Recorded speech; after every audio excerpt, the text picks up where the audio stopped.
안녕하십니까. 오늘 여러분들 얼굴을 두 번째 보는 시간입니다. 얼굴도 모르는 얼굴. 그러나 우리 여기 IBS 기술은 지금 이 사이버 교육 기술은 일방향이 아니라 쌍방향이에요. 지금 전국에 계신 여러분들이 부산에 있든 목포에 있든 뉴욕에 있든 파리에 있든 남태평양 PD에 있든 쌍방향으로 다 볼 수가 있어요. 그래서 우리 IBS 교육 방송의 한 걸음 앞서 나간 또 기술입니다. 그래서 여러분 PC에 카메라만 딱 대면 제가 벌써 여러분들 얼굴을 이 한국 서울에서 보고 있어요. 또 여러분도 제 얼굴을 볼 수가 있어요. 쌍방향, 소위 말하는 화면 강의도 가능합니다. 자, 이러한 기술을 바탕으로 앞으로 필요할 때는 쌍방향 강의도 할 때예요. 그래서 오늘은 이런 기술을 바탕으로 두 번째 강의, 감동적인 수필이라는 것은 어떤 것이냐. 그래서 수필에 감동이 없다면 그건 그냥 휴디예요. 그렇죠? 그러니까 휴디가 아닌 감동적인 수필은 무엇이냐 하는 것을 세 가지 공부를 해 보겠습니다.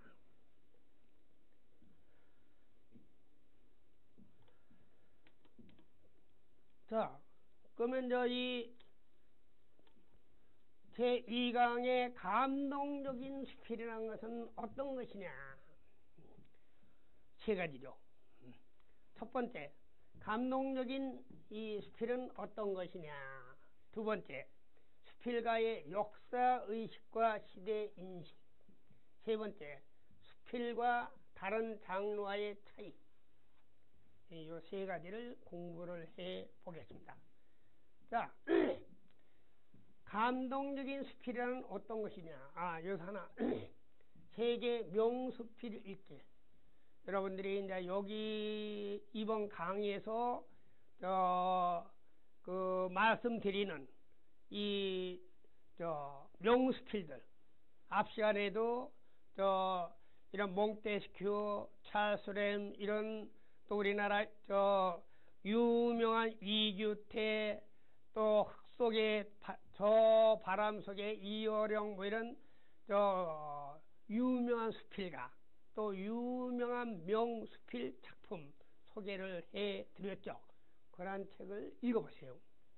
요새는 이제 전자책으로 신청하면 더 싸게 볼 수가 있어요. 예를 들자면은 이어령 선생님의 흙 속에 바람 속에라는 책을 교보에서 구입하려면 책 한 권에 10,000원 또는 12,000원 이렇게 줘야 돼요. 그러나 전자책으로 딱 클릭해서 다운받으면 2,000원, 3,000원 빼야해요. 그렇죠? 요즘은 이제 전자책이 점점 더 또 발전을 하고 있습니다. 미국의 아마존이라는 전자책은 주식시장에도 미국 주식시장에도 지금 계속 상승하고 있어요. 아직은 이제 한국의 전자책은 아직은 좀 발전 단계예요. 그러나 앞으로 2-3년 후면은 한국의 전자책도 대단한 발전을 하게 됩니다. 자, 그래서 이란 명수필을 전자책이든 종이책이든 또 이제 한번 읽어보세요. 이런 세계적인 국내, 해외, 세계적인 명수필을 먼저 읽어봐야 이러한 수필들은 어디에서 감동이 오느냐 그걸 알 수 있어요. 다른 사람의 수필을 분석해서 내가 감동을 받아야 나도 그런 감동적인 글을 쓸 수가 있어요. 그렇죠? 그래서 이제 첫 번째는 이 감동적인 수필은 어떤 것이냐. 두 번째는 수필가의 역사의식과 시대인식. 내가 수필가라면 최소한도 이 한국의 역사, 세계의 역사, 기본적인 역사는 알아야죠. 또 시대인식, 내가 살고 있는 이 시대, 2015년도 2015년도 20세기 전반기 이 한국 사회는 지금 어떠한 사회냐, 세계의 이 동시대 세계의 사회는 어떠한 사회냐. 예컨대 최근에 이란의 핵이 중단이 됐어요. 10년 동안 중단을 시키는 조건으로 이란의 경제 봉쇄를 확 풀어줬어요. 미국 오바마 대통령하고 또 유럽의 유엔의 5개 상임이사국 플러스 독일 6개 이 막강한 나라들하고 미국하고 합의를 해서 이란 대통령하고 또 합의를 해서 이 이란의 핵 개발이 딱 중단이 돼서 10년간 못 쓰게 만들었어요. 핵을 못 쓰게 만들었어요. 대신 경제 봉쇄를 팍 풀어놨어요. 그래서 지금 이제 이 석유값이 앞으로 석유 원유가 이 50달러까지 내려갈 거다고 지금 전망하고 지금 이제 이란의 전 국민들은 환호를 하고 지금 난리예요. 마지막 남은 나라가 지금 북한이에요. 북한의 핵은 어떻게 할 것이냐. 이 지구에서 마지막 남은 나라예요. 북한도 핵을 포기하면 이란같이 확 경제 봉쇄를 풀어요. 그렇죠. 이제 우리가 이런 시대, 한국을 중심으로 하는 한국과 중국, 한국과 일본, 한국과 미국, 한국과 유럽 하는 이런 한반도를 둘러싼 한국이란 이 시대, 이 2015년이라는 이 시대를 우리가 어떻게 인식할 것이냐 하는 이 세로줄 역사와 가로줄 시대, 이 역사와 시대를 우리가 알아야 돼요. 최소한도 수필가라면 그냥 뭐 주절주절 쓴다고 수필이 된 것이 아니고 이 자기가 쓰고자 하는 수필의 배경 또는 그 분위기 이런 것은 이런 역사의식, 시대인식이 들어가면 더 독자들은 더 감동이 되고 더 유익한 깊이 있는 수필을 읽게 되죠. 자, 세 번째, 수필과 다른 장르의 차이. 그러면 수필과 시는 어떻게 다르나? 수필과 소설은 어떻게 다르나? 크게 다르죠.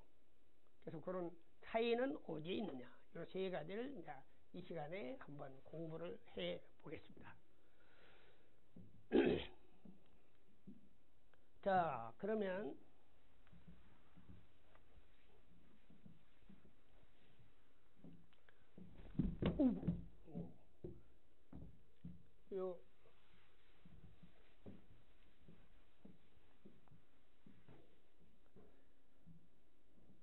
자, 우리가 이 제2강 1교시 감동적인 수필은 어떤 것이냐?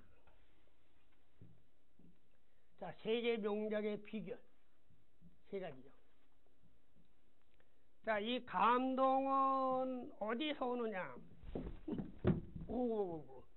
큰일 날 뻔했죠. 자, 감동은 바로 이거예요. 왜 이게 넘어지는 게 감동이냐? 그 유명한 처칠.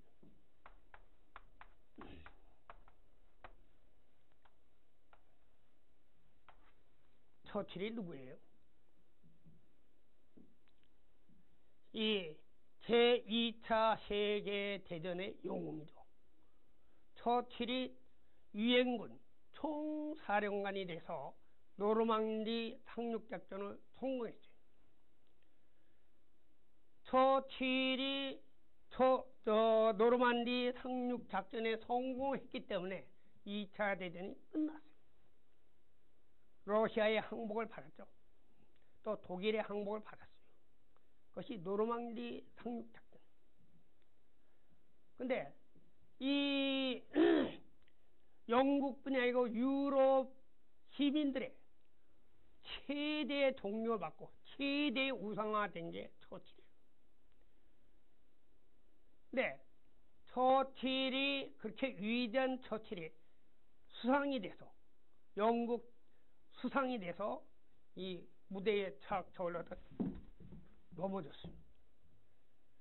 그러니까 그게 근엄하고 또 그렇게 극도의 고요 속에서 이 처칠이 울어다 자빠졌어요.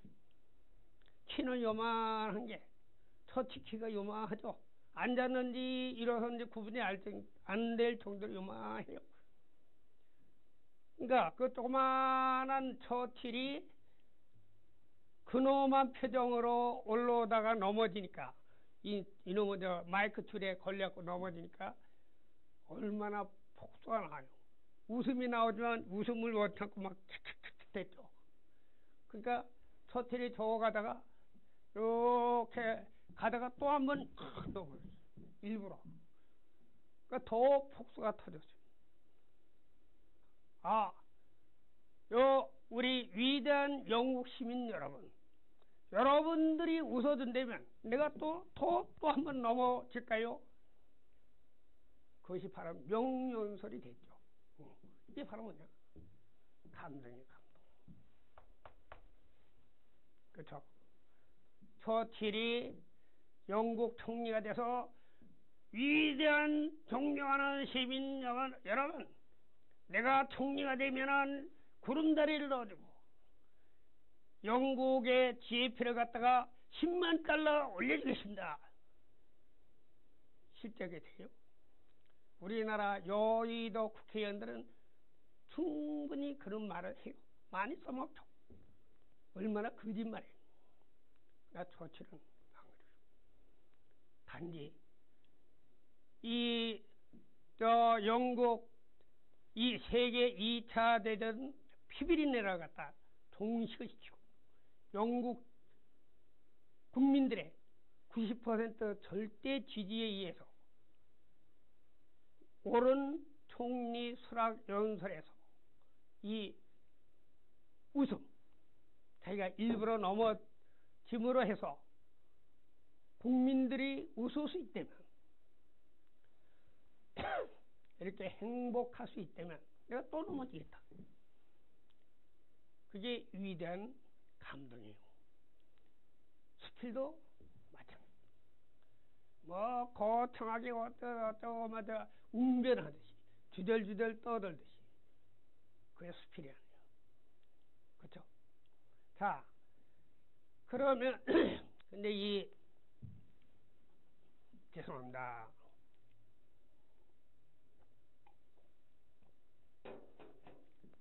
근데 이 처칠은 또 우리가 왜 위대하냐? 처칠은 영국 육군 사관학교를 3번이나 떨어졌어요. 납치했어요. 3번이나. 자기가 삼수를 해서 영국 사관학교 들어갈 때는 자기 고등학교 동기들이 3학년이고 자기는 1학년이에요. 그러니까 사관학교 기숙사 생활은 얼마나 엄격해요. 자기 동기생들한테, 고등학교 동기생한테 저녁이면 빠따 먹고, 물론 이제 한국만이야 빠따는 없었지만 그렇게 엄격했어요. 그래도 자기 동기생한테 경례 철저히 붙이고 그 사관학교 규율에 따라서 그 상하간의 이 계급 철저하게 지켰어요. 처칠이. 키도 요만해요. 그러면 난장인지 아닌지 경계가 헷갈릴 때도 요만해요. 키도 작은 데다가 못생긴 데다가 또 육사도 3번이나 삼수한 데다가 그러나 오늘날 대영 제국을 부활시킨 게 누구냐? 처칠. 그렇죠? 사람은 외모나 키나 이런 걸로 평가해서는 안 되죠. 키가 작은 난쟁인지 아닌지 구분하는 하는 위대한 인물들이 많아요. 키 작은 인물들이 많죠. 인도의 간디, 프랑스의 나폴레옹, 우리 한국의 박정희, 키 작아요, 전부 다. 근데 나폴레옹은 전쟁터에서 말 타고 가면서도 틀을 걷어요. 말 타고 가면서도 틀을 걷어요. 그 정도로 이 역사의 시대인식 깊었어요. 우리나라 역대 왕들, 조선조 때 역대 왕중 가운데, 왕 가운데 세종 책을 많이 읽었어. 한글 발명했죠. 투국이 많아요. 그 다음에는 이제 선조 대왕이 좀 책을 읽고, 인도야라 정조 대왕이 조선조 대왕들 가운데 최고의 학자 정조 대왕. 근데 이런 분들이 이제 책을 많이 읽었는데, 이런 키 작다 해서 위대한 인물들이 참 많이 나왔어요. 최근엔 누가 있어요? 중국의 덩샤오핑, 발음이 안 좋은데 덩샤오핑, 등소평. 모택동과 등소평의 대길이죠. 지금 중국의 북경에 가면, 베이징에 가면 모택동의 동상이 거대해요. 산채로 그대로 살아있는 그대로 딱 시체를 연구 보관해놨죠. 러시아에 가면 스탈린, 북한에 가면은 김일성, 완전히 화학 처리하고 살아있는 모습 그대로 해놨어요. 그 유지하는데 비용이 얼마냐? 엄청난 비용이 들어가요. 그러나 덩사평은 내가 쭉 뻗으면 화장해요. 그러고 바다에 유골을 싹 부셔가지고 바다에 뿌려라. 등소평은 지금 무덤도 없어요. 벌써 사고방식의 차이죠. 모택동은 이 산채로 그대로 누워있고, 등소평은 화장해서 유골을 바다에 뿌렸어요. 오늘날 중국을 미국과 대결을 할 정도로 경제 성장을 시킨 게 누구냐? 마오쩌둥이에요. 덩샤오핑이죠. 벌써 철학이나 이 인생관이나 가치관이 하늘과 땅. 세계적인 독재자들, 스탈린, 김일성, 모택동, 마오쩌둥 다 이렇게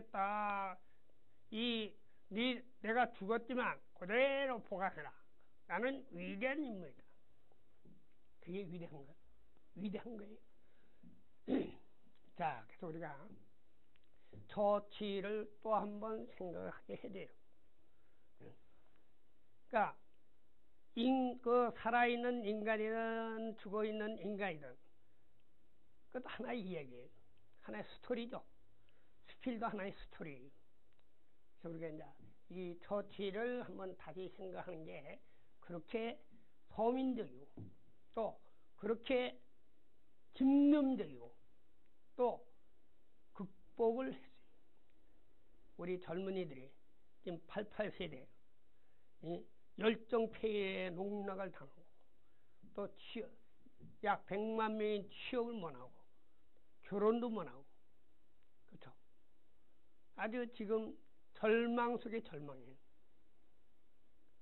그러나 이 속에서도 이런 암담한 사회 속에서도 극복을 하면, 처칠같이 극복을 하면 감동적인 인물이 될 수 있어요. 또 얼마든지 이 시대를, 이 개인을 극복해서 명수필을 쓸 수가 있어요.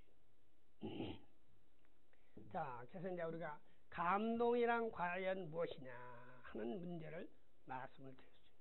감동이 꼭 특별한 거야 감동이 된 게 아니고, 우리 초칠같이 이렇게 자빠지면서 웃길 수 있다는 거, 국민들에게 행복, 짧지만 순간적이라도 행복을 줄 수 있다는 거, 그런 평소의 사고방식, 그것이 의의다는 거예요. 그게 감동이에요. 뭐 웅변대로 떠들고 감동이 안 돼. 아이고 또 잔소리구나. 그죠? 그래서 이 말이나 글이나 마찬가지예요. 감동이란 건. 그래서 이 감동을